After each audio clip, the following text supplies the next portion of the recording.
Hello and welcome to the final Overpaid Over the Bar Game Week season preview. So this is Game Week 38. We've reached the end of the road. Some of you might be grateful about that. I've heard grateful for that. I've heard a lot of people say that they fed up with this season. I'm not one of them, but I understand that feeling because we've all had it at some time. Unless you're one of these experts, it's pretty common to have a bad rank and get to the end of the season and feel like you want it gone. But not in my case. I didn't have a really great game week 37 at all. I got 58 points. Actually, there's a story behind this. I made no transfers. I think I was saying on the video last week, I was going to leave it till the last minute. Well, the deadline, as you know, was on a Friday, and I was actually called to work an extra 2 hours on Friday, and I just couldn't get time. In fact, I finished around 25 past 6, and I was desperately trying on my phone to get things done, and I just couldn't. And the deadline went, and I said on the chat on our overpaid FPL chat, I said I would have done Eze to Saka and then captained Bruno Fernandes, which would have worked out how many points better. Well, Haaland got 19 and Bruno Fernandes got 19, so no extra points on the captain. But Eze scored three and Saka scored 10. So it would have been seven extra points. It's not that much. And I'm not sure that transfer would have given me a big advantage going into the final week. And I think it having given me an extra transfer and being on two free transfers in the final week may actually be to my advantage. My rank didn't drop that much. It went down to 29k, which is a small drop. And I kind of gave up. We'll have to give up on the four digit rank now. So I'm in the top 50k, and it's unlikely, very unlikely, that any one player could, or a couple of players could send me down so far this game week. So I'm pretty sure I've reached my target for the season, which I set in January. I was 100k at the beginning of the season. I changed it to 50k in January, and well, I'm pretty pleased, to be honest. I played it safe second half of the season, definitely. Being in the top 100k, I just thought that the best thing to do here is just make sure I'm covered. So I'll tell you about my transfer plans. I've got some very strong ideas about transfer plans. I did say last week that it's very difficult to pick players who can make any big difference in game week 38. But I'm not going to say it is what it is. I hate everyone saying that all the time. Anyway, so I am still obviously in the lead here, 80 points clear, more or less, 70 points clear of Gonzalo Lorenzo. Freddie played his wild card. The best story of our overpaid gaming was Freddie, who forgot to play his wild card the week before, or somehow didn't press the button. He got round to playing it this week. Uh, But his transfers on the wild card. Oh, excuse me if you're hearing a siren. Oh my goodness me. Where I live, you hardly ever hear police sirens, but there you go. There is one. Um, Freddie on his wild card. Oh, this is a good wild card. Fernandez, Saka, Gyökeres was a very good bet. Gabriel Pickford, Gay, it, but he sold three players that were playing on the first game. So the first game was Aston Villa Liverpool.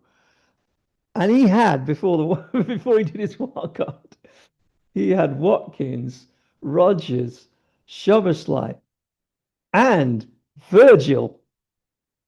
So he literally lost about 40 points that he could have had. I think stories like this are wonderful. And I mean, you can only, if it happened to me, I would only be able to laugh about that. But honestly, that is that is what FPL is all about. It's luck at the end of the day. You know, if it's this week he doesn't make any transfers, he makes that money and he, makes that money, gets those points. I wish it was money. All right, so Piers threatening the top five. He's actually in the top five. This is an amazing finish to the season by a player that was 14th or 15th or even lower in December. Craig having a strong finish as well. Good on Craig. And yeah, otherwise, nothing. Oh, 62 for Jacob, my nephew Jake, who is an Aston Villa fan, got Rogers points and got 62. Okay, so let's look ahead at game week 38 fixtures. Right now, I said last week this is horrible. I said it the week before as well. This is not like picking players who are gonna be able to do well this week is really difficult. Now, Arsenal have won the Premier League. Talk about that later. And Manchester City also with nothing to play for in on among the top two, which means their last fixtures, we don't know what teams they're going to put out. But I'll tell you what I think they're going to do. Okay, Arsenal at Crystal Palace. They have a Champions League final the following Saturday. I don't think they need rhythm for that Champions League final, especially. I don't think they're going to try very hard to, score a lot of goals or make it work, especially.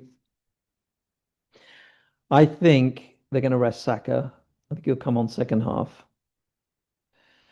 I think they're going to rest Odegaard. I think he'll come on second half. I think that, honestly, most of the other regular starters will probably start. Gyökeres will definitely start. I think this is my opinion, and um, Gabriel will probably do about 60, 70 minutes. Now there will be a lot of substitutions in the Arsenal game and the Manchester City game. Remember that you can substitute 5 players, and you can do it as early as you like.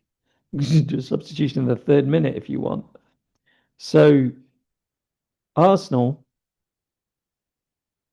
will probably take off, I don't know, Eze at halftime and bring on Odegaard, for example.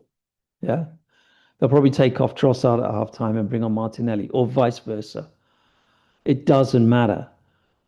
Halftime substitutions are usually not done because it disrupts the team and is psychologically difficult for the players that are substituted. It won't be the case on Sunday. So if you have Arsenal players, if they're attacking players, I would be very careful here. I think Gyökeres is a pretty good bet, though. I think he might do 70 or 80 minutes because I don't think he's going to play in the Champions League final. I think they're going to start Havertz, and I think they're going to give Gyökeres this one. So I think they'll play Havertz with him for about 50 minutes, but I think, or like 30 minutes, but I think Gyökeres will do like 70 or 80. I could be wrong. Total guesswork, but I just think Arteta's, this is what I would do. You don't have to, there's no games here. Everyone knows what's at stake. It's not like he's having to, you know, there's only one game left. That's important. So it's all based around that game. I mean, it's possible that he starts the reserve keeper. Who's that, Kepa? Who's the reserve keeper at Arsenal? I don't know. Anyway, it's possible he even does that, but that's doubtful. They're getting a champion. Remember, they're getting a guard of honor from Crystal Palace. So you're not going to put out a reserve team. He's not going to play. I've seen people playing. See people saying playing is going to play Salmon at centre back. No, he's not. You're going to have Salmon coming out for his debut and getting a guard of honor. I mean, maybe okay, maybe they do, right? But I doubt that they're going to put out a reserve team. I think they'll put out pretty much a first team with the key injury doubts like Saka, Erdegaard.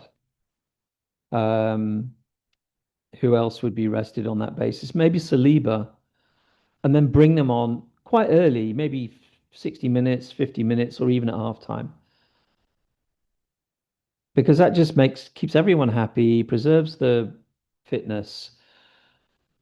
Defenders you might get away with. You might get 70 or 80 minutes out of Gabriel. And obviously Raya's a good bet, I would think. So Crystal Palace, um, I just don't know. I mean, don't know what they'll do. I mean, I don't know what they'll do. They've got the game on the way. It is interesting that Aston Villa played Liverpool on the Friday night, and then they played the Europa League on the Wednesday, and they put out a full team completely for that. But that was Friday night. This is Sunday. Yeah. So I think it's highly unlikely that either Sarr, Mateta will start in that for Palace. And obviously playing at home to Arsenal, you wouldn't expect too much. I wouldn't worry about Palace. Um, Manchester City, they're playing at home in Pep Guardiola's last game as head coach or manager. So that I think requires a certain amount of substance to the team selection. I don't think, I mean, Guardiola doesn't care how fit his players are at this point. He's never going to see them again in the dressing room. You know, it doesn't matter if he sends out all the team. He's not going to see them next season. He might just think, oh well, let's celebrate my leaving. Just send out, just send out all the first team. I mean, honestly, again, I think certain players will want to play. I mean, probably all of them. So Haaland will almost definitely get a start because he's chasing goals tallies, or what? He's probably won the Golden Boot already, but he wants more goals. Always wants more goals for his stats. And then,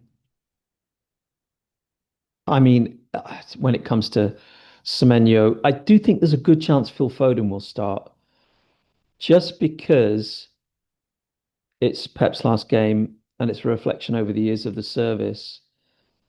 And obviously, Foden's had a difficult season, and now he's not been selected from the England squad. More on the England squad later, by the way. Um, and I think it's possible that Foden starts. I think Semenyo or Cherky, very doubtful they get more than 60 minutes. Very doubtful. I mean, I would doubt that one of them, like, doubt that both of them starts. So I'd be careful with that.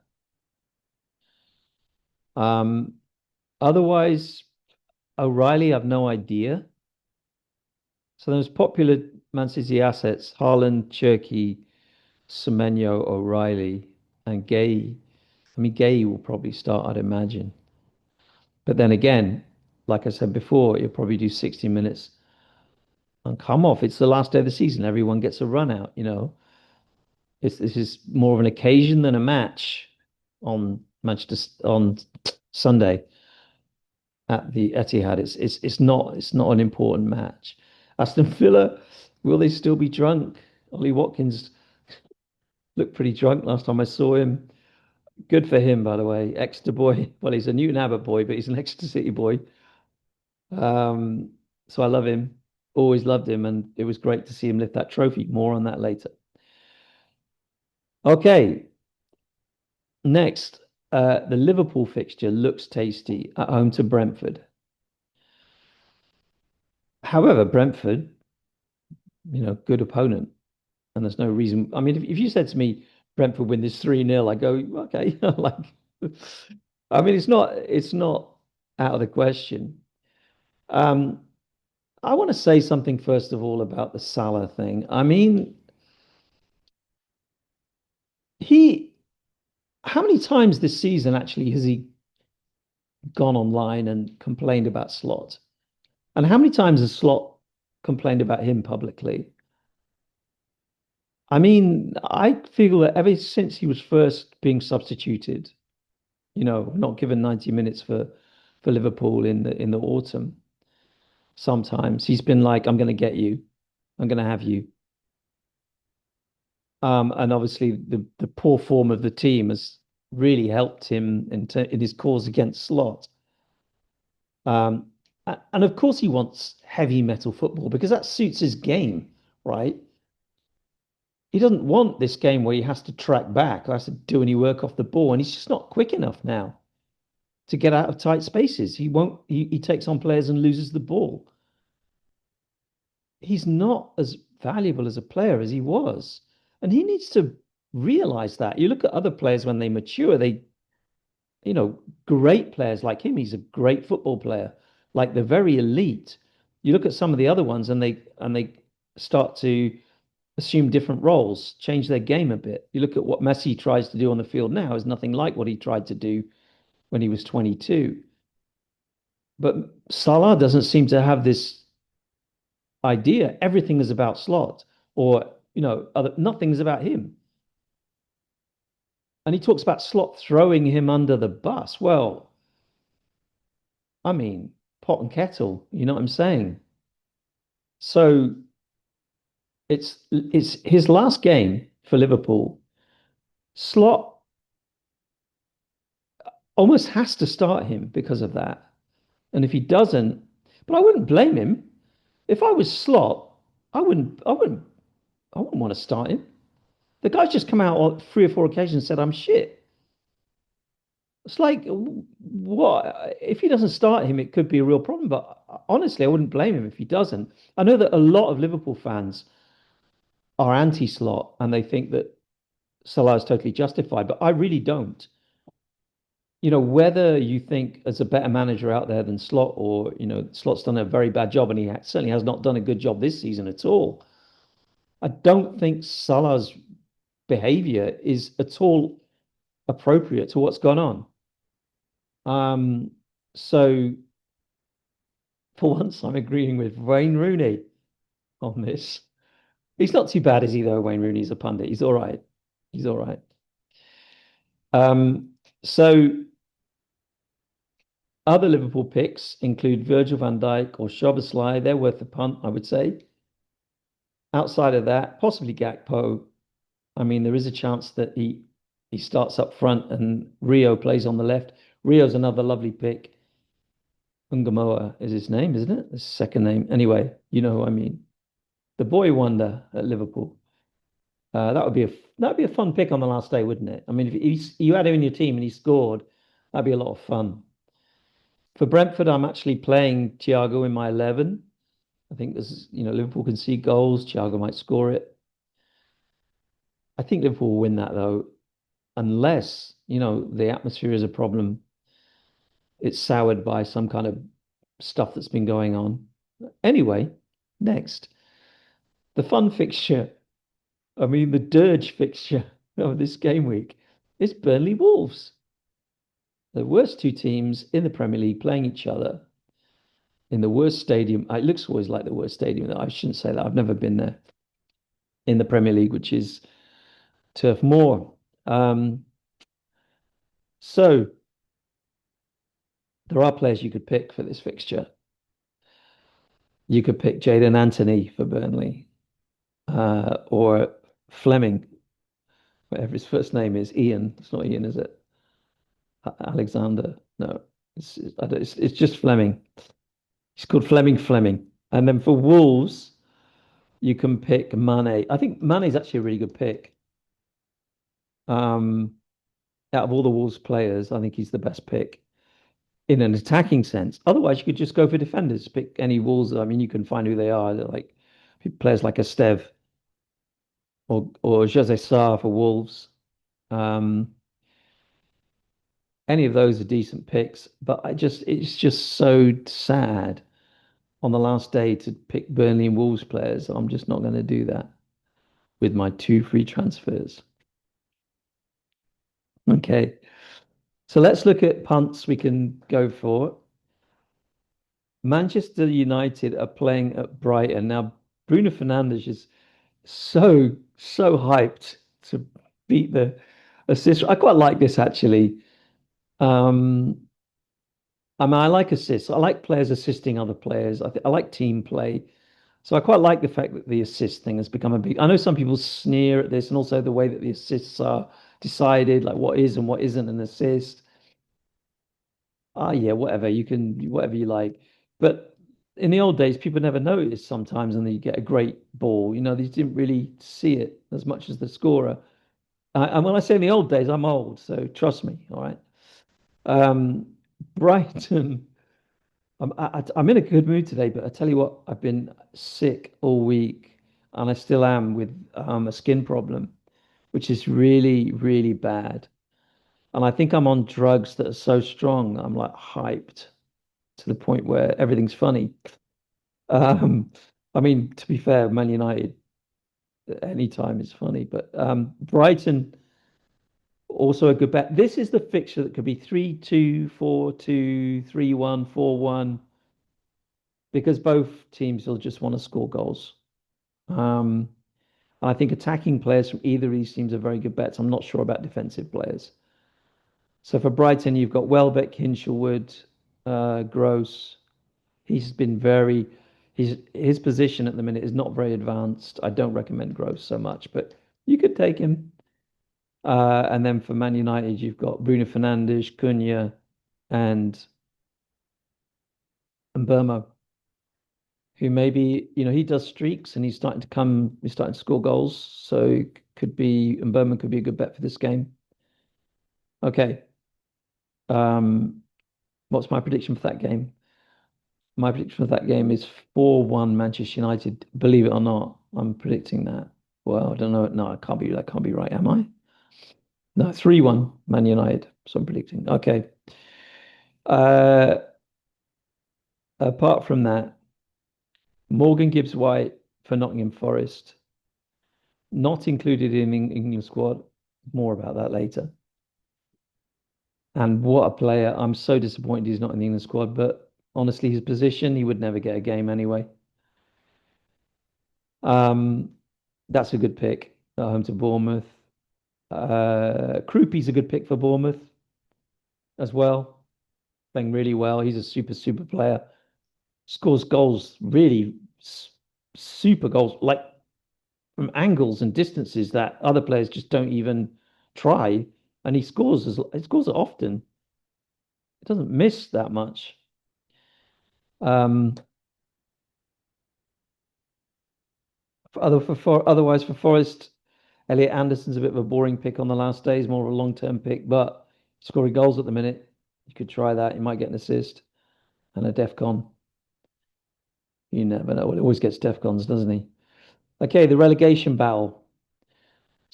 There's a lot going on. I don't know which game I'll be watching. I think I'll have two or three screens on at the same time. Spurs Everton.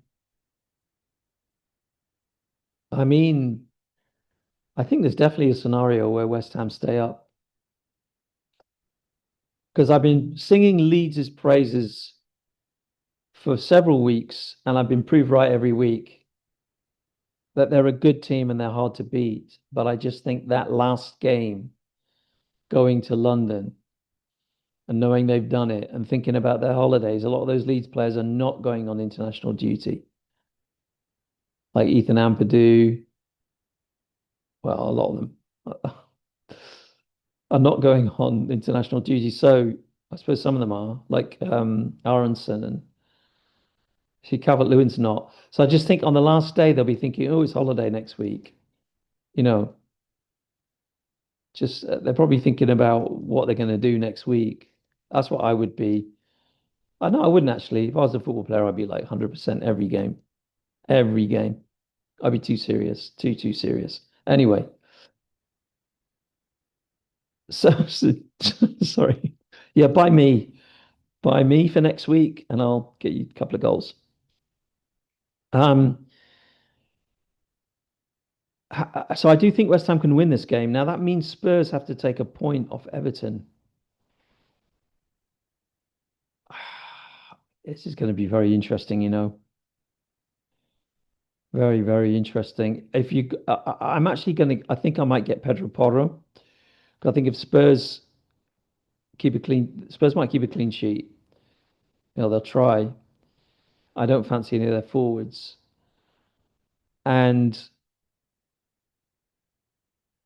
they, Everton, I have Dewsbury Hall.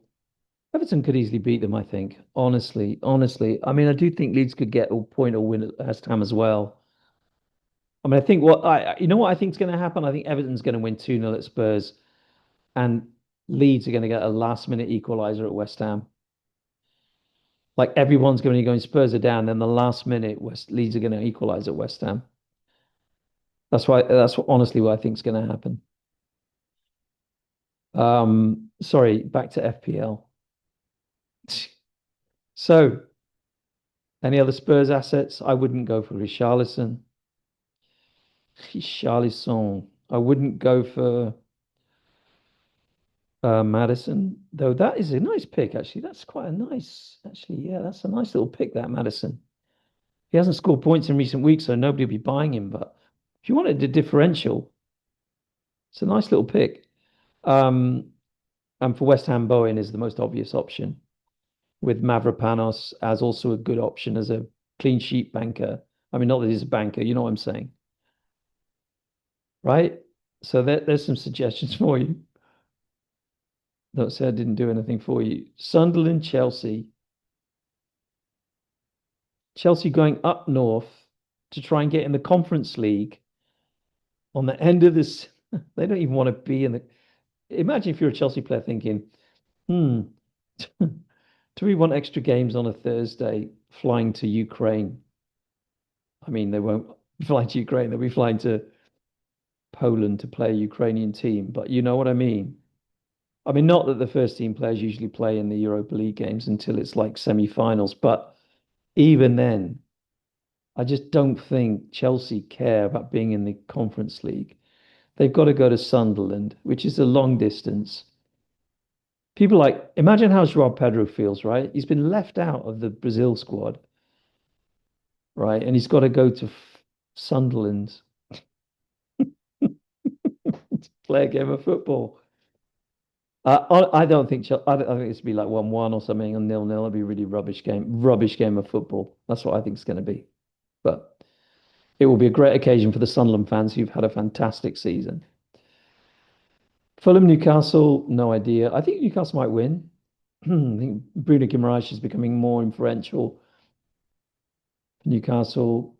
Um, yeah, that's all the fixtures. Oh, sorry. Coughed right into the mic there. I'm sorry about that. Just give me a second. Okay. So, um, you might not watch another of these videos because it's the end of the season. You won't need any more FPL content. But I've got more FPL content, more content in general coming up over the next few weeks. Next week, I'm going to interview Adam and Freddie to talk about Arsenal because they've won the league, won the Premier League, and now they're off to where are they going? I don't know. Budapest. Where's the final? I don't know.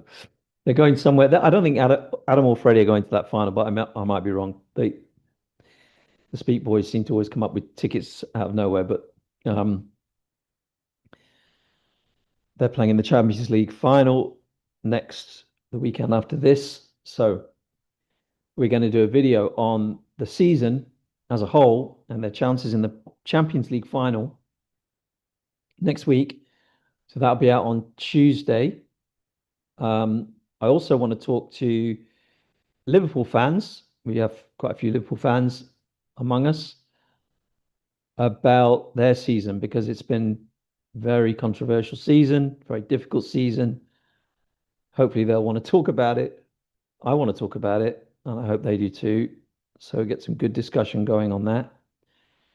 That'll be another video, and then I'll move into the World Cup videos from there. So I'll be doing videos before the World Cup on other countries or predictions for groups. And then during the World Cup, I'll be hopefully having a fantasy mini league. Anyone can join if they want to, which I'll put up before the tournament starts. And go through each game either more from a fantasy perspective or or generally from a football perspective, depending on how it rolls, because I'm not sure about the fantasy game that will be put out at the moment. I'm not sure how they're going to structure that, and that could be a bit problematic because some games finish very late at night and then the next round starts, and sometimes that makes playing it quite awkward. Anyway, we have reached, we were reaching the end of the football season. It's been very bittersweet for me in terms of my season because my team, Exeter City, have been relegated to League Two from League One, and as I've said in recent weeks, I just feel that that was a bit unlucky in some senses, and we were nearly there, so that's sad. But it looks like I'm going to win the Overpaid Over the Bar League. It looks like I'm also going to win the Exeter City Supporters League because the nearest player behind me is like 27 points behind me. So I'm hoping. I've only won that once before, so I'm really hoping to win that again. It's quite difficult to win. There's 120 people out, something like that. So bittersweet for me, not very good for Liverpool fans, great for Arsenal fans. Congratulations to Adam and Freddie, John Wilson, um, Tomo in Japan, who's in our league. He's a really big Arsenal fan. He'll be happy. Um, and Villa, my nephew Jacob is an Aston Villa fan, and he's like he's 14 years old, so this will be his first real trophy as a football fan. So, I mean, he's an Exeter City fan as well because he lives in Exeter, but he'll be really made up that Aston Villa have brought him a trophy. So I was very happy they did that. I was too sick to really enjoy any football this week, but anyhow, right. In Europe, most things are decided. Um, in Portugal, here, Jose Mourinho has left Benfica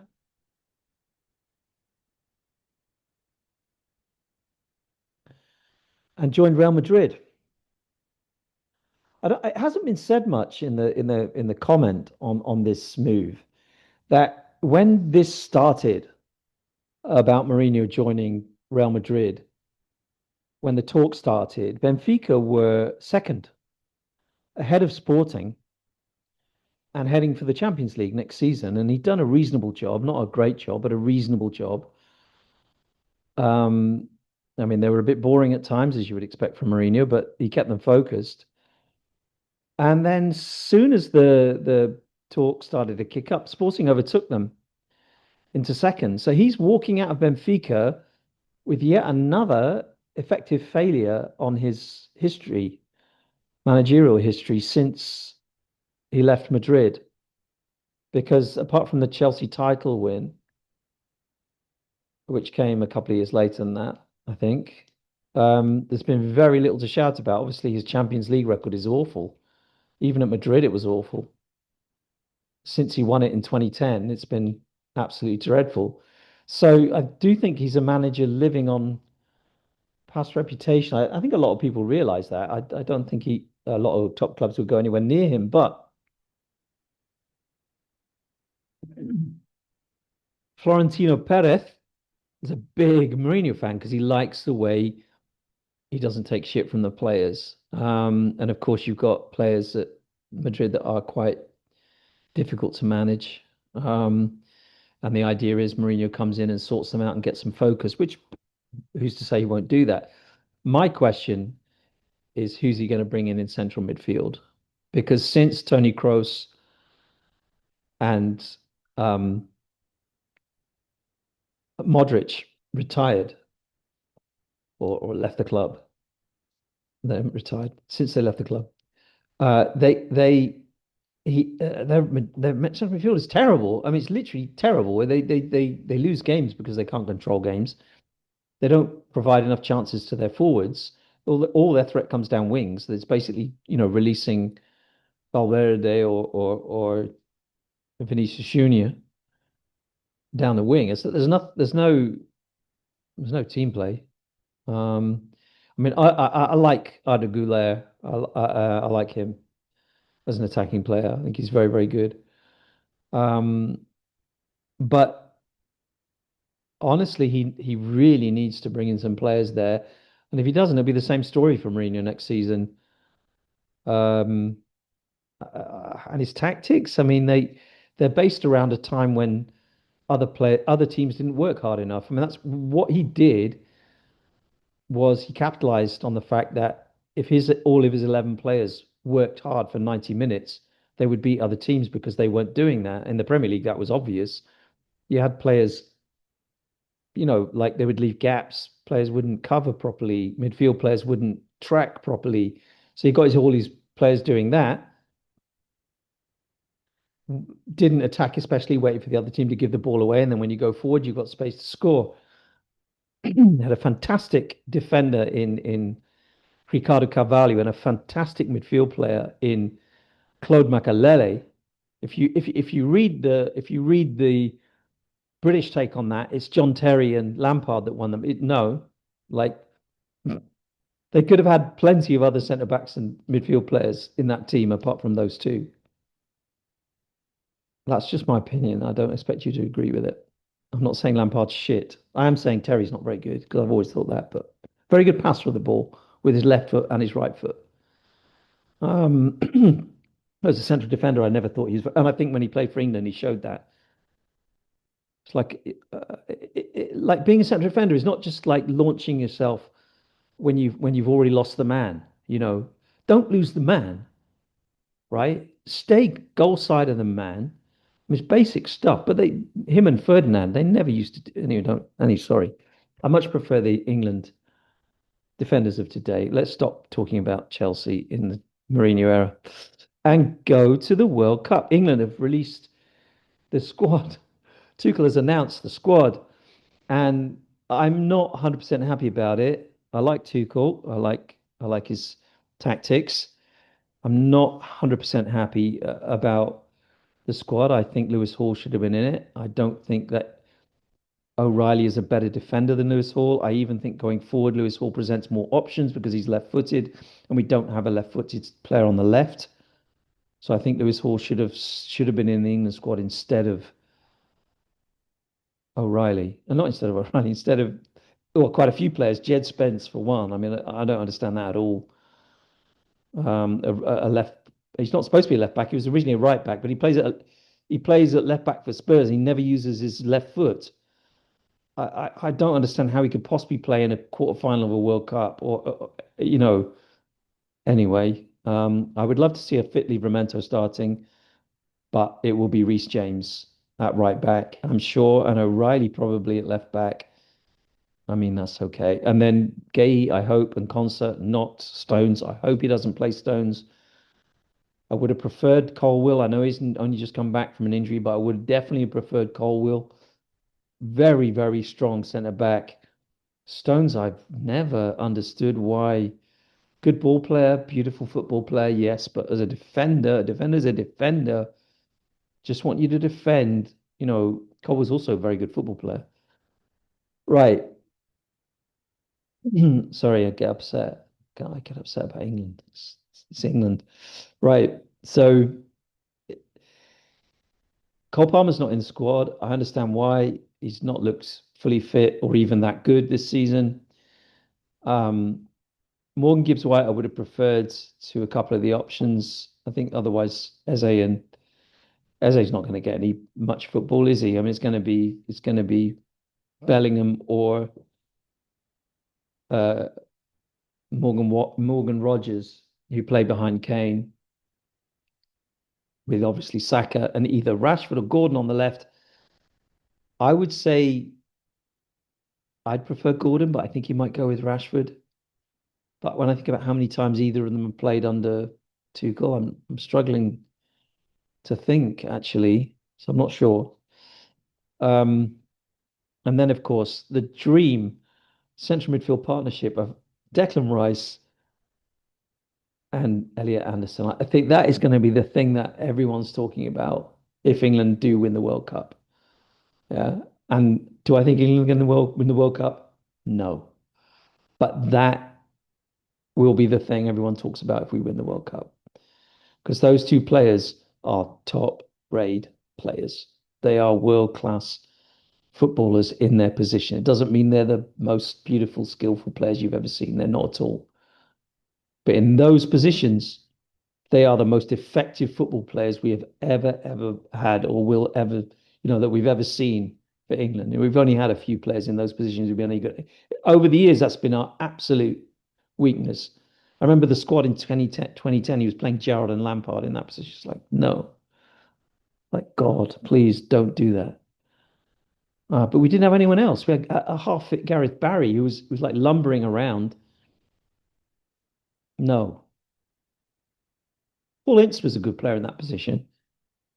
In the 98 squad, a very good player in that position. Yeah, Paul Ince was a good player. And of course, the double pivot of Declan Rice with your Leeds man. What's his name? Does he have two surnames? Oh, I can't remember. You know who I mean. He went to West Ham from either from Leeds or after he was at Leeds. But anyway, I'm struggling to remember his name. Anyway, they were good. And they were actually very good against Italy in the final in 2022, was that? Yeah. Um, so I've been rambling on. Oh, Joao Pedro left out of the Brazil squad.